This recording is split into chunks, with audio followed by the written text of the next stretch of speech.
ಸದ್ಯಕ್ಕಂತೂ ಈಗ ಈ ಡಿಕೆ ಶಿವಕುಮಾರ್ ಹಾಗೂ ರಾಜಣ್ಣ ಇಬ್ರು ಕೂಡ ಭೇಟಿಯಾಗಿರುವಂತಹ ಚರ್ಚೆಗಳು ರಾಜ್ಯದಲ್ಲಿ ನಡೀತಾ ಇದೆ. ಇದರ ಹಿಂದಿನ ಉದ್ದೇಶ ಏನು, ಅಸಲಿ ಪ್ಲಾನ್ ಏನು, ಡಿಕೆ ಶಿವಕುಮಾರ್ ಏನ್ ಪ್ಲಾನ್ ಮಾಡ್ಕೊಂಡಿದ್ದಾರೆ ಅನ್ನುವಂಥದ್ದು ಇಬ್ಬರ ಭೇಟಿ ಹಲ್ಚಲ್ ಸೃಷ್ಟಿ ಮಾಡಿದೆ. ಡಿಕೆ ಶಿವಕುಮಾರ್ ಜೊತೆ ಪಕ್ಷ ಸಂಘಟನೆಯ ಕುರಿತು ಚರ್ಚೆ ಆಗಿದೆ ಅಂತ ಹೇಳಿದ್ದಾರೆ ರಾಜಣ್ಣ. ಬೆಂಗಳೂರಿನಲ್ಲಿ ಮಾಜಿ ಸಚಿವ ಕೆಎನ್ ರಾಜಣ್ಣ ಹೇಳಿಕೆಯನ್ನ ನೀಡಿದ್ದಾರೆ, ಭೇಟಿಯ ಬಗ್ಗೆ ಮಾತಾಡಿದ್ದಾರೆ. ನನ್ನ ಹಿಂದಿನ ಹೇಳಿಕೆಗಳಿಗೆ ನಾನು ಈಗಲೂ ಕೂಡ ಬದ್ಧ, ನನ್ನ ಹೇಳಿಕೆಗಳಿಂದ ಹಿಂದೆ ಸರಿಯುವಂತ ಮಾತೇ ಇಲ್ಲ, ನನ್ನ ಸ್ಟೇಟ್ಮೆಂಟ್ಗೆ ನಾನು ಸ್ಟಿಕ್ ಆನ್ ಆಗ್ತೀನಿ, ನಾನು ಈಗಲೂ ಕೂಡ ಸಿಎಂ ಸಿದ್ದರಾಮಯ್ಯ ಪರವೇ ಇದ್ದೇನೆ ಅನ್ನುವಂಥದ್ದನ್ನ ಹೇಳಿದ್ದಾರೆ ರಾಜಣ್ಣ. ಏನು ಬಂದಿಲ್ಲ, ನನ್ನೇನು ಹುಡುಕಂಡಂತ ಏನು ಬಂದಿಲ್ಲ. ಆ ಪಾರ್ಟಿ ಅಧ್ಯಕ್ಷ ಇರ್ತಾರೆ, ಅವ್ರು ಯಾರಿಗ್ ಬೇಕಾದ್ರೂ ಭೇಟಿ ಮಾಡಬಹುದು, ಯಾರಿಗ್ ಬೇಕಾದ್ರೂ ಕರೆದು ಮಾತಾಡಬಹುದು. ಮತ್ತೆ ಅವ್ರು ಯಾರಿಗ್ ಬೇಕಾದ್ರೂ ಹೋಗಿ ಮಾತಾಡೋದಕ್ಕೆ ಅಧ್ಯಕ್ಷರು ಪಕ್ಷದ ದೃಷ್ಟಿಯಿಂದ ಏನೆಲ್ಲ ಮಾಡಬೇಕು ಅನ್ಸುತ್ತೆ ಅದನ್ನ ಅವ್ರು ಮಾಡ್ತಾರೆ. ಅದರಲ್ಲೇನು ಯಾವುದೇ ರಾಜಕಾರಣ ಏನಿಲ್ಲ. ಏನು ಪ್ರಮುಖವಾದ ಪಕ್ಷ ಸಂಘಟನೆ ಮಾಡಬೇಕು ಅದಂತ ಬಗ್ಗೆ ಹೇಳಿದ್ರು, ಆಯ್ತಪ್ಪ ಮಾಡೋಣ ಅಂತ ಹೇಳಿದಷ್ಟೇ. ಅಲ್ಲ ಅವತ್ತು ಹೆಂಗಿದ್ರು ಅದೇ stand, there is no change in the stand. ಈಗ ಬೆಳಗಾಂನಲ್ಲಿ ಎಲ್ಲಾರು ಇವರು ಊಟಕ್ಕೆ ಕರೆದವ್ರೆ, ಅವರು ಊಟಕ್ಕೆ ಕರೆದವ್ರೆ, ಇವರು ಹೋಗಿದ್ದಾರೆ, ಅವರು ಹೋಗಿದ್ದಾರೆ, ಎಲ್ಲರೂ ಹೋಗಿದ್ದಾರೆ. ಅದ್ರಲ್ಲಿ ಏನ್ ಪಾಲಿಟಿಕ್ಸ್ ಅಂತ ಏನಿರೋದಿಲ್ಲ. It is all courtesy dinner meetings. ಅಲ್ಲ ಸರ್, ಈಗ ಸಿಎಂ ಹಾದಿ ಸುಗಮ ಮಾಡ್ಕೊಳ್ಳೋಕ ಅಂತ ಸರ್ ಅವ್ರ ಪ್ರಯತ್ನ. ನೋಡಿ, ಸಿಎಂ ಹಾದಿ ಸುಗಮ ಯಾರೇನ್ ಮಾಡ್ಕೋಬೇಕು ಅಂತಂದ್ರೂ ಕೂಡ ಅಲ್ಟಿಮೇಟ್ಲಿ ಹೈಕಮಾಂಡ್ ಮ್ಯಾಟರ್ಸ್. ಅದರಿಂದ ಅದ್ರಲ್ಲಿ ಏನಿದೆ, ಹೈಕಮಾಂಡ್ ಸಿದ್ದರಾಮಯ್ಯನವರು ಹೇಳಿದಾರಲ್ಲ, ಪದೇ ಪದೇ ಹೇಳಿದ್ದಾರೆ, ನಾನು ಮುಖ್ಯಮಂತ್ರಿ ಇರ್ತೀನಿ, ಎಲ್ಲಿನವರೆಗೂ ಹೈಕಮಾಂಡ್ನವ್ರು ಇರಕ್ಕೆ ಹೇಳ್ತಾರೆ ಅಲ್ಲಿವರೆಗೂ ಇರ್ತೀನಿ ಅಂತ. ಸೇಮ್ ಸ್ಟೇಟ್ ಇಲ್ಲೂ ಅದೇ ಸ್ಟೇಟ್. ನಾನು ಇವಾಗಲೂ ಸಿದ್ದರಾಮಯ್ಯನವ್ರ ಪರಾನೆ. ಡಿಕೆ ಶಿವಕುಮಾರ್ ಅಷ್ಟೇ ಪ್ರಯತ್ನ ಮಾಡಿದ್ರು. ಅವ್ರು ಏನೇ ಪ್ರಯತ್ನ ಮಾಡಿ, ನಾನು ಹೇಳಿದ್ದೀನಲ್ಲ, ಏನೆಲ್ಲ ಹಿಂದೆ ಹೇಳಿದ್ದೀನಿ ಅದೆಲ್ಲಾ ಸ್ಟೇಟ್ಮೆಂಟ್ಗೂ even today I stand by that. There is no change. ನಾನೇನು ಹುಡುಕಂಡಂತ ಏನು ಬಂದಿಲ್ಲ. ಆ ಪಾರ್ಟಿ ಅಧ್ಯಕ್ಷ ಇರ್ತಾರೆ, ಅವ್ರು ಯಾರಿಗ್ ಬೇಕಾದ್ರೂ ಭೇಟಿ ಮಾಡಬಹುದು, ಯಾರಿಗ್ ಬೇಕಾದ್ರೂ ಕರೆದು ಮಾತಾಡಬಹುದು. ಮತ್ತೆ ಅವ್ರು ಯಾರಿಗ್ ಬೇಕಾದ್ರೂ ಹೋಗಿ ಮಾತಾಡೋದಕ್ಕೆ ಅಧ್ಯಕ್ಷರು ಪಕ್ಷದ ದೃಷ್ಟಿಯಿಂದ ಏನೆಲ್ಲ ಮಾಡಬೇಕು ಅನ್ಸುತ್ತೆ ಅದನ್ನ ಅವ್ರು ಮಾಡ್ತಾರೆ. ಇದೇ ವಿಚಾರಕ್ಕೆ ಸಂಬಂಧಪಟ್ಟಂತೆ ಡೀಟೇಲ್ಸ್ ಅನ್ನ ಕೊಡ್ತಾರೆ ನಮ್ಮ ಪ್ರತಿನಿಧಿ ಬಸವರಾಜ್, ನೇರ ಸಂಪರ್ಕದಲ್ಲಿ ಜಾಯಿನ್ ಆಗಿದ್ದಾರೆ. ಬಸವರಾಜ್, ಡಿಸಿಎಂ ಹಾಗೂ ರಾಜಣ್ಣ ಭೇಟಿ ಸಾಕಷ್ಟು ಕುತೂಹಲ ಅಂತೂ ಇದ್ದೇ ಇದೆ.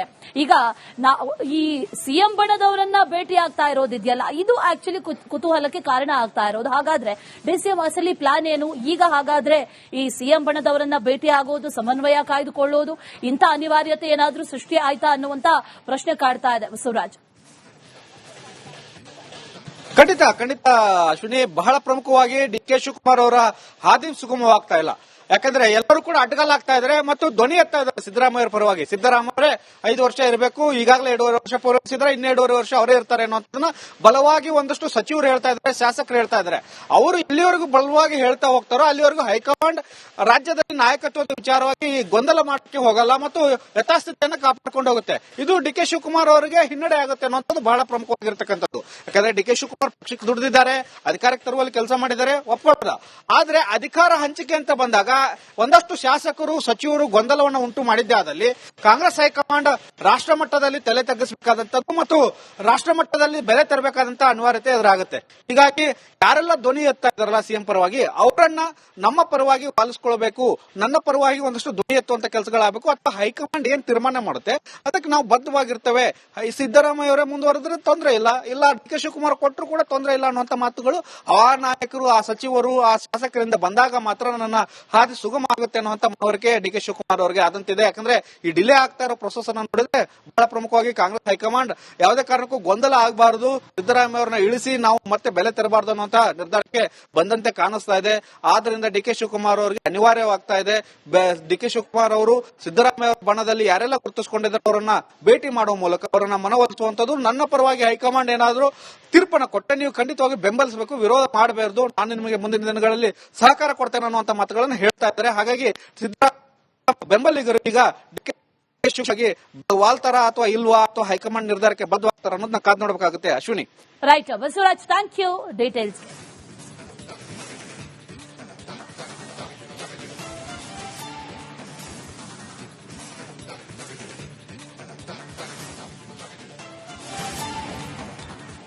ಸದ್ಯಕ್ಕಂತೂ ಈಗ ಈ ಡಿಕೆ ಶಿವಕುಮಾರ್ ಹಾಗೂ ರಾಜಣ್ಣ ಇಬ್ರು ಕೂಡ ಭೇಟಿಯಾಗಿರುವಂತಹ ಚರ್ಚೆಗಳು ರಾಜ್ಯದಲ್ಲಿ ನಡೀತಾ ಇದೆ. ಇದರ ಹಿಂದಿನ ಉದ್ದೇಶ ಏನು, ಅಸಲಿ ಪ್ಲಾನ್ ಏನು, ಡಿಕೆ ಶಿವಕುಮಾರ್ ಏನ್ ಪ್ಲಾನ್ ಮಾಡ್ಕೊಂಡಿದ್ದಾರೆ ಅನ್ನುವಂಥದ್ದು ಇಬ್ಬರ ಭೇಟಿ ಹಲ್ಚಲ್ ಸೃಷ್ಟಿ ಮಾಡಿದೆ.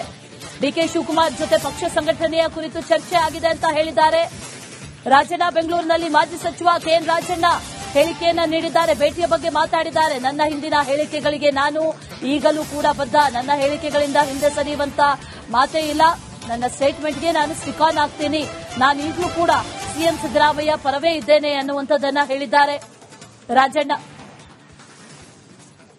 ಏನು ಬಂದಿಲ್ಲ ರೀ, ನನ್ನೇನು ಹುಡುಕಂಡಂತ ಏನು ಬಂದಿಲ್ಲ ರೀ. ಆ ಪಾರ್ಟಿ ಅಧ್ಯಕ್ಷ ಇರ್ತಾರೆ, ಅವ್ರು ಯಾರಿಗ್ ಬೇಕಾದ್ರೂ ಭೇಟಿ ಮಾಡಬಹುದು, ಯಾರಿಗ್ ಬೇಕಾದ್ರೂ ಕರೆದು ಮಾತಾಡಬಹುದು. ಮತ್ತೆ ಅವ್ರು ಯಾರಿಗ್ ಬೇಕಾದ್ರೂ ಹೋಗಿ ಮಾತಾಡೋದಕ್ಕೆ ಅಧ್ಯಕ್ಷ ಪಕ್ಷದ ದೃಷ್ಟಿಯಿಂದ ಏನೆಲ್ಲ ಮಾಡಬೇಕು ಅನ್ಸುತ್ತೆ ಅದನ್ನ ಅವ್ರು ಮಾಡ್ತಾರೆ. ಅದರಲ್ಲೇನು ಯಾವುದೇ ರಾಜಕಾರಣ ಏನಿಲ್ಲ. ಏನು ಪ್ರಮುಖವಾದ ಪಕ್ಷ ಸಂಘಟನೆ ಮಾಡಬೇಕು ಅದಂತ ಬಗ್ಗೆ ಹೇಳಿದ್ರು. ಆಯ್ತಪ್ಪ ಮಾಡೋಣ ಅಂತ ಹೇಳಿದಷ್ಟೇ. ಇಲ್ಲ ಅವತ್ತು ಹೆಂಗಿದ್ರು ಅದೇ stand. There is no change in the stand. ಈಗ ಬೆಳಗಾಂನಲ್ಲಿ ಎಲ್ಲಾರು ಇವರು ಊಟಕ್ಕೆ ಕರೆದವ್ರೆ, ಅವರು ಊಟಕ್ಕೆ ಕರೆದವ್ರೆ, ಇವರು ಹೋಗಿದ್ದಾರೆ, ಅವರು ಹೋಗಿದ್ದಾರೆ, ಎಲ್ಲರೂ ಹೋಗಿದ್ದಾರೆ. ಅದ್ರಲ್ಲಿ ಏನ್ ಪಾಲಿಟಿಕ್ಸ್ ಅಂತ ಏನಿರೋದಿಲ್ಲ. It is all courtesy dinner meetings. That's all. ಅಲ್ಲ ಸರ್, ಈಗ ಸಿಎಂ ಹಾದಿ ಸುಗಮ ಮಾಡ್ಕೊಳ್ಳೋಕ ಅಂತ ಸರ್ ಅವ್ರ ಪ್ರಯತ್ನ. ನೋಡಿ, ಸಿಎಂ ಆದಿ ಸುಗಮ ಯಾರು ಏನ್ ಮಾಡ್ಕೋಬೇಕು ಅಂತಂದ್ರೂ ಕೂಡ ಅಲ್ಟಿಮೇಟ್ಲಿ ಹೈಕಮಾಂಡ್ ಮ್ಯಾಟರ್ಸ್. ಅದರಿಂದ ಅದರಲ್ಲಿ ಏನಿದೆ, ಹೈಕಮಾಂಡ್ ಸಿದ್ದರಾಮಯ್ಯನವರು ಹೇಳಿದಾರಲ್ಲ, ಪದೇ ಪದೇ ಹೇಳಿದ್ದಾರೆ, ನಾನು ಮುಖ್ಯಮಂತ್ರಿ ಇರ್ತೀನಿ, ಎಲ್ಲಿನವರೆಗೂ ಹೈಕಮಾಂಡ್ ಅವ್ರು ಇರಕ್ಕೆ ಹೇಳ್ತಾರೆ ಅಲ್ಲಿವರೆಗೂ ಇರ್ತೀನಿ ಅಂತ. Same stand. ಇಲ್ಲೂ ಅದೇ ಸ್ಟ್ಯಾಂಡ್. ನಾನು ಇವಾಗಲೂ ಸಿದ್ದರಾಮಯ್ಯನವ್ರ ಪರಾನೆ. ಡಿಕೆ ಶಿವಕುಮಾರ್ ಅಷ್ಟೇ ಪ್ರಯತ್ನ ಮಾಡಿದ್ರು. ಅವ್ರು ಏನೇ ಪ್ರಯತ್ನ ಮಾಡಿ, ನಾನು ಹೇಳಿದ್ದೀನಲ್ಲ ಏನೆಲ್ಲ ಹಿಂದೆ ಹೇಳಿದ್ದೀನಿ, ಆ ಎಲ್ಲಾ ಸ್ಟೇಟ್ಮೆಂಟ್ಗೂ even today I stand by that. There is no change. ನನ್ನೇನು ಹುಡುಕಂಡಂತ ಏನು ಬಂದಿಲ್ಲ ರೀ. ಆ ಪಾರ್ಟಿ ಅಧ್ಯಕ್ಷ ಇರ್ತಾರೆ, ಅವ್ರು ಯಾರಿಗ್ ಬೇಕಾದ್ರೂ ಭೇಟಿ ಮಾಡಬಹುದು, ಯಾರಿಗ್ ಬೇಕಾದ್ರೂ ಕರೆದು ಮಾತಾಡಬಹುದು. ಮತ್ತೆ ಅವ್ರು ಯಾರಿಗ್ ಬೇಕಾದ್ರೂ ಹೋಗಿ ಮಾತಾಡೋದಕ್ಕೆ ಅಧ್ಯಕ್ಷ ಪಕ್ಷದ ದೃಷ್ಟಿಯಿಂದ ಏನೆಲ್ಲ ಮಾಡಬೇಕು ಅನ್ಸುತ್ತೆ ಅದನ್ನ ಅವ್ರು ಮಾಡ್ತಾರೆ. ಇದೇ ವಿಚಾರಕ್ಕೆ ಸಂಬಂಧಪಟ್ಟಂತೆ ಡೀಟೇಲ್ಸ್ ಅನ್ನ ಕೊಡ್ತಾರೆ ನಮ್ಮ ಪ್ರತಿನಿಧಿ ಬಸವರಾಜ್. ನೇರ ಸಂಪರ್ಕದಲ್ಲಿ ಜಾಯಿನ್ ಆಗಿದ್ದಾರೆ. ಬಸವರಾಜ್, ಡಿಸಿಎಂ ಹಾಗೂ ರಾಜಣ್ಣ ಭೇಟಿ ಸಾಕಷ್ಟು ಕುತೂಹಲ ಅಂತೂ ಇದ್ದೇ ಇದೆ. ಈಗ ಈ ಸಿಎಂ ಬಣದವರನ್ನ ಭೇಟಿ ಆಗ್ತಾ ಇರೋದಿದೆಯಲ್ಲ, ಇದು ಆಕ್ಚುಲಿ ಕುತೂಹಲಕ್ಕೆ ಕಾರಣ ಆಗ್ತಾ ಇರೋದು. ಹಾಗಾದ್ರೆ ಡಿಸಿಎಂ ಅಸಲಿ ಪ್ಲಾನ್ ಏನು ಈಗ? ಹಾಗಾದ್ರೆ ಈ ಸಿಎಂ ಬಣದವರನ್ನ ಭೇಟಿ ಆಗೋದು, ಸಮನ್ವಯ ಕಾಯ್ದುಕೊಳ್ಳೋದು, ಇಂಥ ಅನಿವಾರ್ಯತೆ ಏನಾದ್ರೂ ಸೃಷ್ಟಿ ಆಯ್ತಾ ಅನ್ನುವಂತ ಪ್ರಶ್ನೆ ಕಾಡ್ತಾ ಇದೆ ಬಸವರಾಜ್. ಖಂಡಿತ ಅಶ್ವಿನಿ, ಬಹಳ ಪ್ರಮುಖವಾಗಿ ಡಿಕೆ ಶಿವಕುಮಾರ್ ಅವರ ಹಾದಿ ಸುಗಮವಾಗ್ತಾ ಇಲ್ಲ. ಯಾಕಂದ್ರೆ ಎಲ್ಲರೂ ಕೂಡ ಅಡ್ಡಗಾಲಾಗ್ತಾ ಇದ್ದಾರೆ ಮತ್ತು ಧ್ವನಿ ಎತ್ತಾ ಇದ್ದಾರೆ ಸಿದ್ದರಾಮಯ್ಯ ಪರವಾಗಿ. ಸಿದ್ದರಾಮಯ್ಯ 5 ವರ್ಷ ಇರಬೇಕು, ಈಗಾಗಲೇ 2.5 ವರ್ಷ ಪೂರೈಸಿದ್ರೆ ಇನ್ನು 2.5 ವರ್ಷ ಅವರೇ ಇರ್ತಾರೆ ಅನ್ನೋದನ್ನ ಬಲವಾಗಿ ಒಂದಷ್ಟು ಸಚಿವರು ಹೇಳ್ತಾ ಇದ್ದಾರೆ, ಶಾಸಕರು ಹೇಳ್ತಾ ಇದ್ದಾರೆ. ಅವರು ಇಲ್ಲಿವರೆಗೂ ಬಲವಾಗಿ ಹೇಳ್ತಾ ಹೋಗ್ತಾರೋ ಅಲ್ಲಿವರೆಗೂ ಹೈಕಮಾಂಡ್ ರಾಜ್ಯದಲ್ಲಿ ನಾಯಕತ್ವದ ವಿಚಾರವಾಗಿ ಗೊಂದಲ ಮಾಡಕ್ಕೆ ಹೋಗಲ್ಲ ಮತ್ತು ಯಥಾಸ್ಥಿತಿಯನ್ನು ಕಾಪಾಡಿಕೊಂಡು ಹೋಗುತ್ತೆ. ಇದು ಡಿಕೆ ಶಿವಕುಮಾರ್ ಅವರಿಗೆ ಹಿನ್ನಡೆ ಆಗುತ್ತೆ ಅನ್ನೋದು ಬಹಳ ಪ್ರಮುಖವಾಗಿರ್ತಕ್ಕಂಥದ್ದು. ಯಾಕಂದ್ರೆ ಡಿಕೆ ಶಿವಕುಮಾರ್ ಪಕ್ಷಕ್ಕೆ ದುಡಿದಿದ್ದಾರೆ, ಅಧಿಕಾರಕ್ಕೆ ತರುವಲ್ಲಿ ಕೆಲಸ ಮಾಡಿದ್ದಾರೆ, ಒಪ್ಪದ. ಆದ್ರೆ ಅಧಿಕಾರ ಹಂಚಿಕೆ ಅಂತ ಬಂದಾಗ ಒಂದಷ್ಟು ಶಾಸಕರು ಸಚಿವರು ಗೊಂದಲವನ್ನು ಉಂಟು ಮಾಡಿದ್ದೇ ಆದಲ್ಲಿ ಕಾಂಗ್ರೆಸ್ ಹೈಕಮಾಂಡ್ ರಾಷ್ಟ್ರ ಮಟ್ಟದಲ್ಲಿ ತಲೆ ತಗ್ಗಿಸಬೇಕಾದಂತದ್ದು ಮತ್ತು ರಾಷ್ಟ್ರ ಮಟ್ಟದಲ್ಲಿ ಬೆಲೆ ತರಬೇಕಾದಂತಹ ಅನಿವಾರ್ಯತೆ ಎದುರಾಗುತ್ತೆ. ಹೀಗಾಗಿ ಯಾರೆಲ್ಲ ಧ್ವನಿ ಎತ್ತಾ ಇದ್ದಾರಲ್ಲ ಸಿಎಂ ಪರವಾಗಿ, ಅವರನ್ನ ನಮ್ಮ ಪರವಾಗಿ ಪಾಲಿಸಿಕೊಳ್ಳಬೇಕು, ನನ್ನ ಪರವಾಗಿ ಒಂದಷ್ಟು ಧ್ವನಿ ಎತ್ತುವಂತ ಕೆಲಸಗಳಾಗಬೇಕು. ಅಥವಾ ಹೈಕಮಾಂಡ್ ಏನ್ ತೀರ್ಮಾನ ಮಾಡುತ್ತೆ ಅದಕ್ಕೆ ನಾವು ಬದ್ಧವಾಗಿರ್ತೇವೆ. ಸಿದ್ದರಾಮಯ್ಯ ಅವರೇ ಮುಂದುವರೆದ್ರೆ ತೊಂದರೆ ಇಲ್ಲ ಡಿಕೆ ಶಿವಕುಮಾರ್ ಕೊಟ್ಟರು ಕೂಡ ತೊಂದರೆ ಇಲ್ಲ ಅನ್ನುವಂತ ಮಾತುಗಳು ಆ ನಾಯಕರು, ಆ ಸಚಿವರು, ಆ ಶಾಸಕರಿಂದ ಬಂದಾಗ ಮಾತ್ರ ನನ್ನ ಹಾದಿ ಸುಗಮ ಆಗುತ್ತೆ ಅನ್ನುವಂತ ಮನವರಿಕೆ ಡಿಕೆ ಶಿವಕುಮಾರ್ ಅವರಿಗೆ ಆದಂತಿದೆ. ಯಾಕಂದ್ರೆ ಈ ಡಿಲೇ ಆಗ್ತಾ ಇರೋ ಪ್ರೊಸೆಸ್ ಅನ್ನು ನೋಡಿದ್ರೆ ಬಹಳ ಪ್ರಮುಖವಾಗಿ ಕಾಂಗ್ರೆಸ್ ಹೈಕಮಾಂಡ್ ಯಾವುದೇ ಕಾರಣಕ್ಕೂ ಗೊಂದಲ ಆಗಬಾರದು, ಸಿದ್ದರಾಮಯ್ಯ ಅವರನ್ನ ಇಳಿಸಿ ನಾವು ಮತ್ತೆ ಬೆಲೆ ತರಬಾರದು ಅನ್ನುವಂತ ನಿರ್ಧಾರಕ್ಕೆ ಬಂದಂತೆ ಕಾಣಿಸ್ತಾ ಇದೆ. ಆದ್ರಿಂದ ಡಿಕೆ ಶಿವಕುಮಾರ್ ಅವರಿಗೆ ಅನಿವಾರ್ಯವಾಗ್ತಾ ಇದೆ. ಡಿಕೆ ಶಿವಕುಮಾರ್ ಅವರು ಸಿದ್ದರಾಮಯ್ಯ ಬಣದಲ್ಲಿ ಯಾರೆಲ್ಲ ಗುರುತಿಸಿಕೊಂಡಿದ್ದಾರೆ ಅವರನ್ನ ಭೇಟಿ ಮಾಡುವ ಮೂಲಕ ಅವರನ್ನ ಮನವೊಲಿಸುವಂತದ್ದು. ನನ್ನ ಪರವಾಗಿ ಹೈಕಮಾಂಡ್ ಏನಾದರೂ ತೀರ್ಪನ್ನು ಕೊಟ್ಟೆ ನೀವು ಖಂಡಿತವಾಗಿ ಬೆಂಬಲಿಸಬೇಕು, ವಿರೋಧ ಮಾಡಬಾರದು, ನಾನು ನಿಮಗೆ ಮುಂದಿನ ದಿನಗಳಲ್ಲಿ ಸಹಕಾರ ಕೊಡ್ತೇನೆ ಅನ್ನುವಂತ ಮಾತುಗಳನ್ನು ಹೇಳ್ತಾ ಇದ್ದಾರೆ. ಹಾಗಾಗಿ ಸಿದ್ದರಾಮಯ್ಯ ಬೆಂಬಲಿಗರು ಈಗ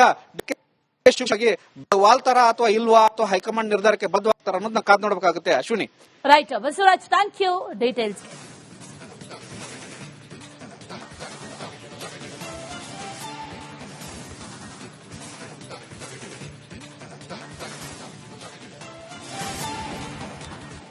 ಸದ್ಯಕ್ಕಂತೂ ಈಗ ಈ ಡಿಕೆ ಶಿವಕುಮಾರ್ ಹಾಗೂ ರಾಜಣ್ಣ ಇಬ್ರು ಕೂಡ ಭೇಟಿಯಾಗಿರುವಂತಹ ಚರ್ಚೆಗಳು ರಾಜ್ಯದಲ್ಲಿ ನಡೀತಾ ಇದೆ. ಇದರ ಹಿಂದಿನ ಉದ್ದೇಶ ಏನು, ಅಸಲಿ ಪ್ಲಾನ್ ಏನು, ಡಿಕೆ ಶಿವಕುಮಾರ್ ಏನ್ ಪ್ಲಾನ್ ಮಾಡ್ಕೊಂಡಿದ್ದಾರೆ ಅನ್ನುವಂಥದ್ದು ಇಬ್ಬರ ಭೇಟಿ ಹಲ್ಚಲ್ ಸೃಷ್ಟಿ ಮಾಡಿದೆ. ಡಿಕೆ ಶಿವಕುಮಾರ್ ಜೊತೆ ಪಕ್ಷ ಸಂಘಟನೆಯ ಕುರಿತು ಚರ್ಚೆ ಆಗಿದೆ ಅಂತ ಹೇಳಿದ್ದಾರೆ.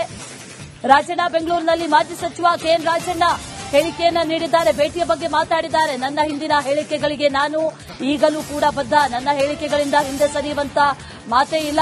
ನನ್ನ ಸ್ಟೇಟ್ಮೆಂಟ್ಗೆ ನಾನು ಸ್ಟಿಕ್ ಆನ್ ಆಗ್ತೀನಿ, ನಾನು ಈಗಲೂ ಕೂಡ ಸಿಎಂ ಸಿದ್ದರಾಮಯ್ಯ ಪರವೇ ಇದ್ದೇನೆ ಅನ್ನುವಂಥದ್ದನ್ನ ಹೇಳಿದ್ದಾರೆ ರಾಜಣ್ಣ. ಏನು ಬಂದಿಲ್ಲ ರೀ, ನನ್ನೇನು ಹುಡುಕಂಡಂತ ಏನು ಬಂದಿಲ್ಲ ರೀ. ಆ ಪಾರ್ಟಿ ಅಧ್ಯಕ್ಷ ಇರ್ತಾರೆ, ಅವ್ರು ಯಾರಿಗ್ ಬೇಕಾದ್ರೂ ಭೇಟಿ ಮಾಡಬಹುದು, ಯಾರಿಗ್ ಬೇಕಾದ್ರೂ ಕರೆದು ಮಾತಾಡಬಹುದು. ಮತ್ತೆ ಅವ್ರು ಯಾರಿಗ್ ಬೇಕಾದ್ರೂ ಹೋಗಿ ಮಾತಾಡೋದಕ್ಕೆ ಅಧ್ಯಕ್ಷರು ಪಕ್ಷದ ದೃಷ್ಟಿಯಿಂದ ಏನೆಲ್ಲ ಮಾಡಬೇಕು ಅನ್ಸುತ್ತೆ ಅದನ್ನ ಅವ್ರು ಮಾಡ್ತಾರೆ. ಅದರಲ್ಲೇನು ಯಾವುದೇ ರಾಜಕಾರಣ ಏನಿಲ್ಲ. ಏನು ಪ್ರಮುಖವಾದ ಪಕ್ಷ ಸಂಘಟನೆ ಮಾಡಬೇಕು ಅದಂತ ಬಗ್ಗೆ ಹೇಳಿದ್ರು, ಆಯ್ತಪ್ಪ ಮಾಡೋಣ ಅಂತ ಹೇಳಿ ಅಷ್ಟೇ. ಇಲ್ಲ ಅವತ್ತು ಹೆಂಗಿದ್ರು ಅದೇ ಸ್ಟ್ಯಾಂಡೇ, there is no change in the stand. ಈಗ ಬೆಳಗಾಂನಲ್ಲಿ ಎಲ್ಲಾರು ಇವರು ಊಟಕ್ಕೆ ಕರೆದವ್ರೆ, ಅವರು ಊಟಕ್ಕೆ ಕರೆದವ್ರೆ, ಇವರು ಹೋಗಿದ್ದಾರೆ, ಅವರು ಹೋಗಿದ್ದಾರೆ, ಎಲ್ಲರೂ ಹೋಗಿದ್ದಾರೆ. ಅಲ್ಲಿ ಪಾಲಿಟಿಕ್ಸ್ ಅಂತ ಏನಿರೋದಿಲ್ಲ. It is all courtesy dinner meetings. That's all. ಅಲ್ಲ ಸರ್, ಈಗ ಸಿಎಂ ಹಾದಿ ಸುಗಮ ಮಾಡ್ಕೊಳ್ಳೋಕ ಅಂತ ಸರ್ ಅವ್ರ ಪ್ರಯತ್ನ. ನೋಡಿ, ಸಿಎಂ ಆದಿ ಸುಗಮ ಯಾರೇನ್ ಮಾಡ್ಕೋಬೇಕು ಅಂತಂದ್ರೂ ಕೂಡ ಅಲ್ಟಿಮೇಟ್ಲಿ ಹೈಕಮಾಂಡ್ ಮ್ಯಾಟರ್ಸ್. ಅದರಿಂದ ಅದರಲ್ಲಿ ಏನಿದೆ ಹೈಕಮಾಂಡ್ ಸಿದ್ದರಾಮಯ್ಯನವರು ಹೇಳಿದಾರಲ್ಲ, ಪದೇ ಪದೇ ಹೇಳಿದ್ದಾರೆ, ನಾನು ಮುಖ್ಯಮಂತ್ರಿ ಇರ್ತೀನಿ, ಎಲ್ಲಿನವರೆಗೂ ಹೈಕಮಾಂಡ್ ಅವ್ರು ಇರಕ್ಕೆ ಹೇಳ್ತಾರೆ ಅಲ್ಲಿವರೆಗೂ ಇರ್ತೀನಿ ಅಂತ. Same stand. ಈಗಲೂ ಅದೇ ಸ್ಟ್ಯಾಂಡ್. ನಾನು ಇವಾಗಲೂ ಸಿದ್ದರಾಮಯ್ಯನವ್ರ ಪರಾನೆ. ಡಿ.ಕೆ. ಶಿವಕುಮಾರ್ ಅಷ್ಟೇ ಪ್ರಯತ್ನ ಮಾಡಿದ್ರು. ಅವ್ರು ಏನೇ ಪ್ರಯತ್ನ ಮಾಡಿ, ನಾನು ಹೇಳಿದ್ದೀನಲ್ಲ ಏನೆಲ್ಲ ಹಿಂದೆ ಹೇಳಿದ್ದೀನಿ ಆ ಎಲ್ಲಾ ಸ್ಟೇಟ್ಮೆಂಟ್ಗೂ even today I stand by that. There is no change. ನಾನೇನು ಹುಡುಕಂಡಂತ ಏನು ಬಂದಿಲ್ಲ ರೀ. ಆ ಪಾರ್ಟಿ ಅಧ್ಯಕ್ಷ ಇರ್ತಾರೆ, ಅವ್ರು ಯಾರಿಗ್ ಬೇಕಾದ್ರೂ ಭೇಟಿ ಮಾಡಬಹುದು, ಯಾರಿಗ್ ಬೇಕಾದ್ರೂ ಕರೆದು ಮಾತಾಡಬಹುದು. ಮತ್ತೆ ಅವ್ರು ಯಾರಿಗ್ ಬೇಕಾದ್ರೂ ಹೋಗಿ ಮಾತಾಡೋದಕ್ಕೆ ಅಧ್ಯಕ್ಷರು ಪಕ್ಷದ ದೃಷ್ಟಿಯಿಂದ ಏನೆಲ್ಲ ಮಾಡಬೇಕು ಅನ್ಸುತ್ತೆ ಅದನ್ನ ಅವ್ರು ಮಾಡ್ತಾರೆ. ಇದೇ ವಿಚಾರಕ್ಕೆ ಸಂಬಂಧಪಟ್ಟಂತೆ ಡೀಟೇಲ್ಸ್ ಅನ್ನ ಕೊಡ್ತಾರೆ ನಮ್ಮ ಪ್ರತಿನಿಧಿ ಬಸವರಾಜ್ ನೇರ ಸಂಪರ್ಕದಲ್ಲಿ ಜಾಯಿನ್ ಆಗಿದ್ದಾರೆ. ಬಸವರಾಜ್, ಡಿಸಿಎಂ ಹಾಗೂ ರಾಜಣ್ಣ ಭೇಟಿ ಸಾಕಷ್ಟು ಕುತೂಹಲ ಅಂತೂ ಇದ್ದೇ ಇದೆ. ಈಗ ಈ ಸಿಎಂ ಬಣದವರನ್ನ ಭೇಟಿ ಆಗ್ತಾ ಇರೋದಿದೆಯಲ್ಲ, ಇದು ಆಕ್ಚುಲಿ ಕುತೂಹಲಕ್ಕೆ ಕಾರಣ ಆಗ್ತಾ ಇರೋದು. ಹಾಗಾದ್ರೆ ಡಿಸಿಎಂ ಅಸಲಿ ಪ್ಲಾನ್ ಏನು ಈಗ? ಹಾಗಾದ್ರೆ ಈ ಸಿಎಂ ಬಣದವರನ್ನ ಭೇಟಿ ಆಗೋದು, ಸಮನ್ವಯ ಕಾಯ್ದುಕೊಳ್ಳೋದು, ಇಂಥ ಅನಿವಾರ್ಯತೆ ಏನಾದ್ರೂ ಸೃಷ್ಟಿ ಆಯ್ತಾ ಅನ್ನುವಂತ ಪ್ರಶ್ನೆ ಕಾಡ್ತಾ ಇದೆ ಬಸವರಾಜ್. ಖಂಡಿತ ಅಶ್ವಿನಿ, ಬಹಳ ಪ್ರಮುಖವಾಗಿ ಡಿ.ಕೆ. ಶಿವಕುಮಾರ್ ಅವರ ಹಾದಿ ಸುಗಮವಾಗ್ತಾ ಇಲ್ಲ. ಯಾಕಂದ್ರೆ ಎಲ್ಲರೂ ಕೂಡ ಅಡ್ಡಗಾಲಾಗ್ತಾ ಇದ್ದಾರೆ ಮತ್ತು ಧ್ವನಿ ಎತ್ತಾ ಇದ್ದಾರೆ ಸಿದ್ದರಾಮಯ್ಯ ಪರವಾಗಿ. ಸಿದ್ದರಾಮಯ್ಯ 5 ವರ್ಷ ಇರಬೇಕು, ಈಗಾಗಲೇ 2.5 ವರ್ಷ ಪೂರೈಸಿದ್ರೆ ಇನ್ನು 2.5 ವರ್ಷ ಅವರೇ ಇರ್ತಾರೆ ಅನ್ನೋದನ್ನ ಬಲವಾಗಿ ಒಂದಷ್ಟು ಸಚಿವರು ಹೇಳ್ತಾ ಇದ್ದಾರೆ, ಶಾಸಕರು ಹೇಳ್ತಾ ಇದ್ದಾರೆ. ಅವರು ಎಲ್ಲಿವರೆಗೂ ಬಲವಾಗಿ ಹೇಳ್ತಾ ಹೋಗ್ತಾರೋ ಅಲ್ಲಿವರೆಗೂ ಹೈಕಮಾಂಡ್ ರಾಜ್ಯದಲ್ಲಿ ನಾಯಕತ್ವದ ವಿಚಾರವಾಗಿ ಗೊಂದಲ ಮಾಡಕ್ಕೆ ಹೋಗಲ್ಲ ಮತ್ತು ಯಥಾಸ್ಥಿತಿಯನ್ನು ಕಾಪಾಡಿಕೊಂಡು ಹೋಗುತ್ತೆ. ಇದು ಡಿ.ಕೆ. ಶಿವಕುಮಾರ್ ಅವರಿಗೆ ಹಿನ್ನಡೆ ಆಗುತ್ತೆ ಅನ್ನೋದು ಬಹಳ ಪ್ರಮುಖವಾಗಿರ್ತಕ್ಕಂಥದ್ದು. ಯಾಕಂದ್ರೆ ಡಿ.ಕೆ. ಶಿವಕುಮಾರ್ ಪಕ್ಷಕ್ಕೆ ದುಡಿದಿದ್ದಾರೆ, ಅಧಿಕಾರಕ್ಕೆ ತರುವಲ್ಲಿ ಕೆಲಸ ಮಾಡಿದ್ದಾರೆ, ಒಪ್ಕೊಳ್ಳೋದ. ಆದ್ರೆ ಅಧಿಕಾರ ಹಂಚಿಕೆ ಅಂತ ಬಂದಾಗ ಒಂದಷ್ಟು ಶಾಸಕರು ಸಚಿವರು ಗೊಂದಲವನ್ನು ಉಂಟು ಮಾಡಿದ್ದೇ ಆದಲ್ಲಿ ಕಾಂಗ್ರೆಸ್ ಹೈಕಮಾಂಡ್ ರಾಷ್ಟ್ರ ಮಟ್ಟದಲ್ಲಿ ತಲೆ ತಗ್ಗಿಸಬೇಕಾದಂತದ್ದು ಮತ್ತು ರಾಷ್ಟ್ರ ಮಟ್ಟದಲ್ಲಿ ಬೆಲೆ ತರಬೇಕಾದಂತ ಅನಿವಾರ್ಯತೆ ಎದುರಾಗುತ್ತೆ. ಹೀಗಾಗಿ ಯಾರೆಲ್ಲ ಧ್ವನಿ ಎತ್ತಾ ಇದ್ದಾರಲ್ಲ ಸಿಎಂ ಪರವಾಗಿ, ಅವರನ್ನ ನಮ್ಮ ಪರವಾಗಿ ಪಾಲಿಸಿಕೊಳ್ಬೇಕು, ನನ್ನ ಪರವಾಗಿ ಒಂದಷ್ಟು ಧ್ವನಿ ಎತ್ತುವಂತ ಕೆಲಸಗಳಾಗಬೇಕು. ಅಥವಾ ಹೈಕಮಾಂಡ್ ಏನ್ ತೀರ್ಮಾನ ಮಾಡುತ್ತೆ ಅದಕ್ಕೆ ನಾವು ಬದ್ಧವಾಗಿರ್ತೇವೆ. ಸಿದ್ದರಾಮಯ್ಯ ಅವರೇ ಮುಂದುವರೆದ್ರೆ ತೊಂದರೆ ಇಲ್ಲ, ಡಿ.ಕೆ. ಶಿವಕುಮಾರ್ ಕೊಟ್ಟರು ಕೂಡ ತೊಂದರೆ ಇಲ್ಲ ಅನ್ನುವಂತ ಮಾತುಗಳು ಆ ನಾಯಕರು, ಆ ಸಚಿವರು, ಆ ಶಾಸಕರಿಂದ ಬಂದಾಗ ಮಾತ್ರ ನನ್ನ ಹಾದಿ ಸುಗಮ ಆಗುತ್ತೆ ಅನ್ನುವಂತ ಮನವರಿಕೆ ಡಿ.ಕೆ. ಶಿವಕುಮಾರ್ ಅವರಿಗೆ ಆದಂತಿದೆ. ಯಾಕಂದ್ರೆ ಈ ಡಿಲೇ ಆಗ್ತಾ ಇರೋ ಪ್ರೊಸೆಸ್ ಅನ್ನು ನೋಡಿದ್ರೆ ಬಹಳ ಪ್ರಮುಖವಾಗಿ ಕಾಂಗ್ರೆಸ್ ಹೈಕಮಾಂಡ್ ಯಾವುದೇ ಕಾರಣಕ್ಕೂ ಗೊಂದಲ ಆಗಬಾರದು, ಸಿದ್ದರಾಮಯ್ಯ ಅವರನ್ನ ಇಳಿಸಿ ನಾವು ಮತ್ತೆ ಬೆಲೆ ತರಬಾರದು ಅನ್ನುವಂತ ನಿರ್ಧಾರಕ್ಕೆ ಬಂದಂತೆ ಕಾಣಿಸ್ತಾ ಇದೆ. ಆದ್ರಿಂದ ಡಿ.ಕೆ. ಶಿವಕುಮಾರ್ ಅವರಿಗೆ ಅನಿವಾರ್ಯವಾಗ್ತಾ ಇದೆ. ಡಿ.ಕೆ. ಶಿವಕುಮಾರ್ ಅವರು ಸಿದ್ದರಾಮಯ್ಯ ಅವರ ಬಣದಲ್ಲಿ ಯಾರೆಲ್ಲ ಗುರುತಿಸಿಕೊಂಡಿದ್ದಾರೆ ಅವರನ್ನ ಭೇಟಿ ಮಾಡುವ ಮೂಲಕ ಅವರನ್ನ ಮನವೊಲಿಸುವಂತದ್ದು. ನನ್ನ ಪರವಾಗಿ ಹೈಕಮಾಂಡ್ ಏನಾದರೂ ತೀರ್ಪನ್ನು ಕೊಟ್ಟೆ ನೀವು ಖಂಡಿತವಾಗಿ ಬೆಂಬಲಿಸಬೇಕು, ವಿರೋಧ ಮಾಡಬಾರದು, ನಾನು ನಿಮಗೆ ಮುಂದಿನ ದಿನಗಳಲ್ಲಿ ಸಹಕಾರ ಕೊಡ್ತೇನೆ ಅನ್ನುವಂತ ಮಾತುಗಳನ್ನು ಹೇಳ್ತಾ ಇದ್ದಾರೆ. ಹಾಗಾಗಿ ಸಿದ್ದರಾಮಯ್ಯ ಬೆಂಬಲಿಗರು ಈಗ ಡಿ.ಕೆ. ಶಿವಕುಮಾರ್ಗೆ ವಾಲ್ತಾರ ಅಥವಾ ಇಲ್ವಾ ಅಥವಾ ಹೈಕಮಾಂಡ್ ನಿರ್ಧಾರಕ್ಕೆ ಬದ್ಧವಾಗ್ತಾರ ಅನ್ನೋದನ್ನ ಕಾದು ನೋಡಬೇಕಾಗುತ್ತೆ. Ashwini. Right Basavaraj, thank you details.